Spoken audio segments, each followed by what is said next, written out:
any amount for any duration at the whim of the state's suggestion. But it is important to note that if you do not legally bind yourself to these documents stating that you waive your rights and represent a corporation, you do not have to attend any court. There are two kinds of law on the earth, as I've said. One is called civil law, which is the law of the land, and one is called maritime admiralty, which is called the law of water. The maritime admiralty is banking law.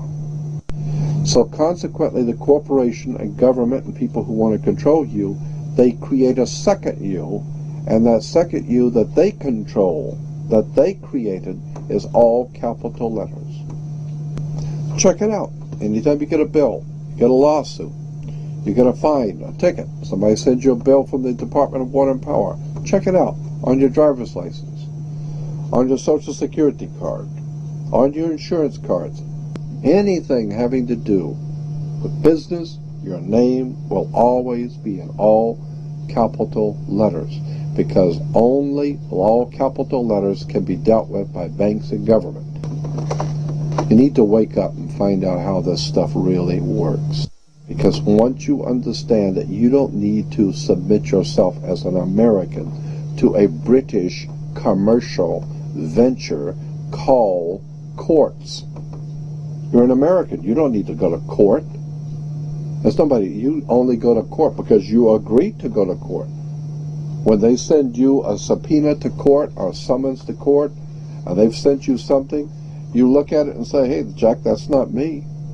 That's in all capital letters. All capital letters is a corporation. Those who are charged under these maritime admiralty courts usually don't understand that they are voluntarily being fined and imprisoned. When a judge calls your name and asks if you are that name, those who say yes are verbally agreeing to represent the artificial person that the name represents. In doing so, you are voluntarily waiving your rights under the Constitution. Your absolute rights as natural persons are the right to life, security, and property. And all of these are very important. Remember that you can never be deprived of these simple rights unless you are willingly waiving them. But you need to understand your rights if you want to be protected under them. When sustainable development is knocking down your door for the right to your property, you need to understand your inherent right to your property, which extends from the visible surface to the center of the earth. But please note that these steps are simply the beginning. They merely treat the symptoms instead of attacking the root. To understand fully how to protect yourself, you need to understand your origin.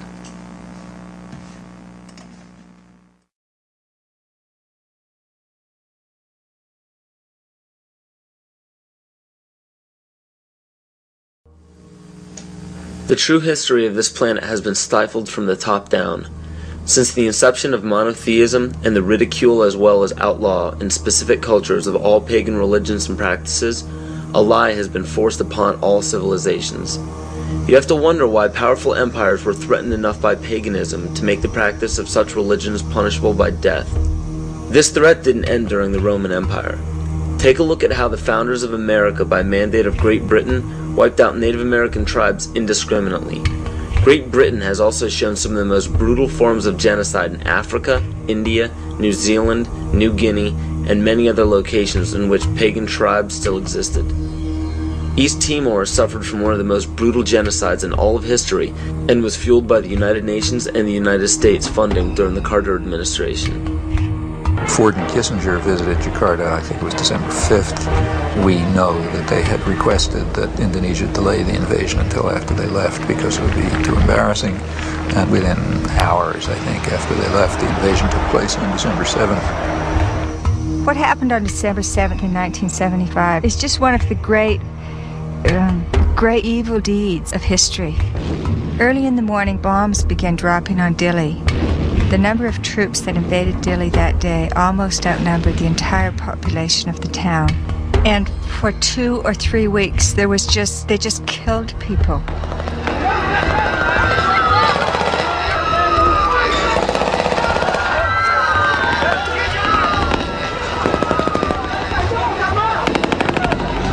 So the Timorese were fleeing into the jungles by the thousands. By late 1977-78, Indonesia set up receiving centers for those Timorese who came out of the jungle waving white flags. Those the Indonesians thought were more educated or who were suspected of belonging to Frelimo or other opposition parties were immediately killed. They took women aside and flew them off to Dili in helicopters for use by the Indonesian soldiers. They killed children and babies. But in those days, their main strategy and their main weapon was starvation. By 1978, it was approaching really genocidal levels. The church and other sources estimated about 200,000 people killed. The U.S. backed it all the way. The U.S. provided 90% of the arms. Right after the invasion, arms shipments were stepped up. When the Indonesians actually began to run out of arms in 1978, the Carter administration moved in and increased arms sales. And other Western countries did the same. Canada, England, Holland, and everybody who could make a buck was in there trying to make sure they could kill more Timorese. The last thing that the ones in power want is a sovereign group or tribe setting a positive example for others. It is important to note that followers of monotheistic religions are not to blame, just as not all members of Freemasonry, intelligence agencies, fraternal orders, or political organizations are part of the esoteric agenda that is being carried out in all upper echelons of society. And it's difficult for people to comprehend, but paganism is no more dangerous than understanding surgical procedures. The knowledge can be very useful when applied properly, yet it can also have very detrimental effects if misused or abused. Understand that most all of these problems are not by mistake, but by design. Most people do not understand how colors, shapes, catchwords and phrases, and biological timings are all used as talismans to affect humanity on an emotional and spiritual level. Colors are used hypnotically in every news channel and corporate advertisement. Fast food chains typically use vibrant reds, yellows, and whites in their restaurants to cause the customers to feel hurried and restless. This helps the customers filter in and out quicker to make for more customers. Fine dining restaurants, on the other hand, use very earthy, natural colors such as soft greens, blues, and browns to calm the senses and to make for a more lengthy and peaceful meal. And the same goes for the music that is played at these establishments. Specific musical notations and progressions can give relaxing or exciting stimuli to the body without our knowledge. The music industry goes even further and uses natural rhythms of the heart to map out the tempo of pop songs. This is why 72 beats per minute is used very frequently in pop music.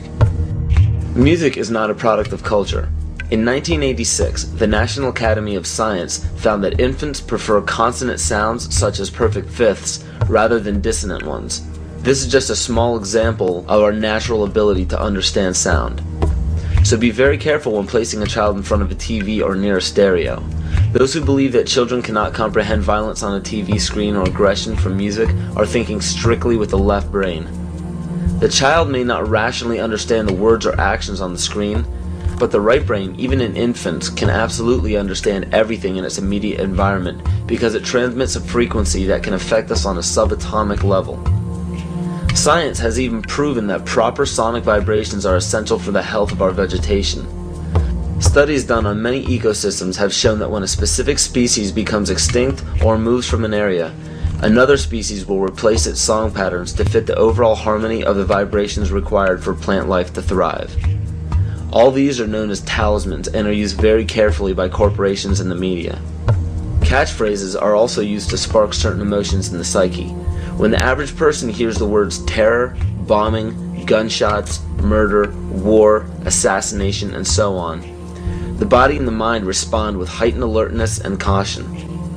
And when events such as assassinations of major leaders, bombings, terrorism, or war happen on large scales throughout the world, the body responds differently at different times, marked biologically and astrologically. The tragic event involving the Branch Davidians at Waco and the Oklahoma City bombings claimed the lives of men, women, and children as they ended in flames on April 19th. This date is a pagan holiday where human sacrifice is made by fire. The tragic events of September 11th, 2001 happened on the Mayan calendar date of 6 Emox, which represents large-scale change. And when the U.S. attacked Afghanistan on October 7th, 2001, this was the Mayan calendar date of 6K, which represents balancing. Please understand that these weren't prophecies or predictions. The mind